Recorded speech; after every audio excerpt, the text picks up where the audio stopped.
महाकाय सूर्यकोटि समप्रभ निर्विघ्नं कुरु मे देव सर्वकार्येषु सर्वदा। श्री महागणाधिपतये नमः।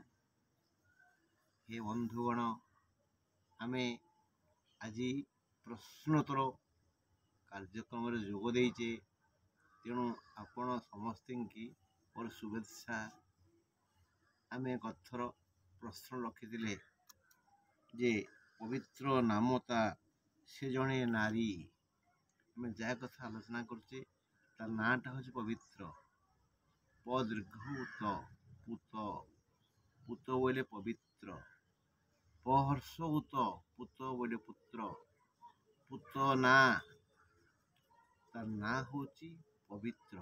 पुतना से गोटे नारी, पवित्र नामता से जड़े नारी बुझीगला। मात्र शिशुंकर अटे वैरी। कंस आदेश रे द्वापर जुगरे से शिशु मारण करने, शिशु मारण लीला करने प्रस्तुत थिला। से स्तन विष बोली से बुलूला। अकारणे खाली विष पीला। से बिना कारण रे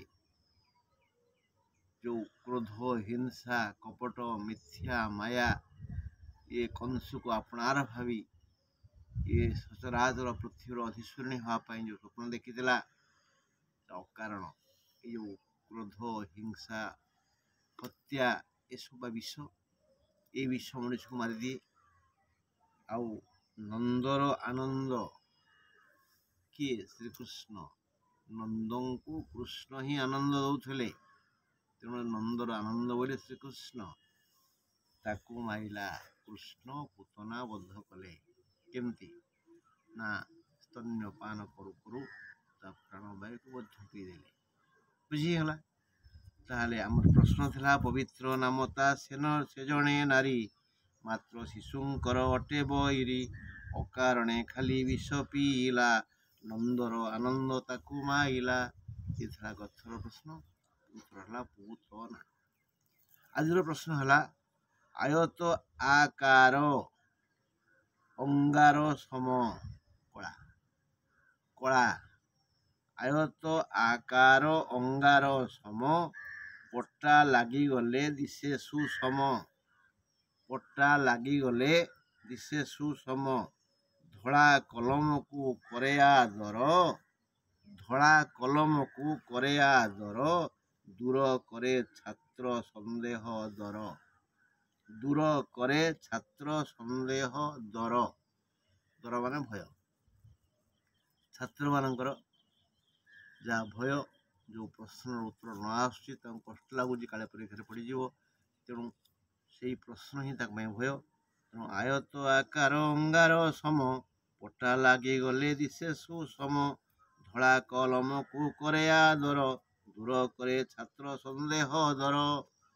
ये प्रश्न उत्तर मु समय नौ पहर दिन सुविधा हेले आप उत्तर कहीदेवी। आपण मैंने ये उत्तर खोजा चेष्टा करूँ।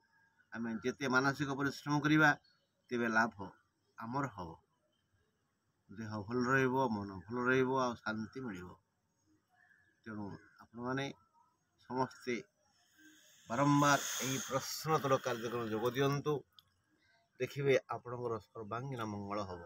रही कुलमणि पंडा। मोर फोन नंबर 8093355583 इति आपणकर प्रिय प्रवाचक गाल्पिक कवि ज्योतिष कुलमणि पंडा। नमस्कार।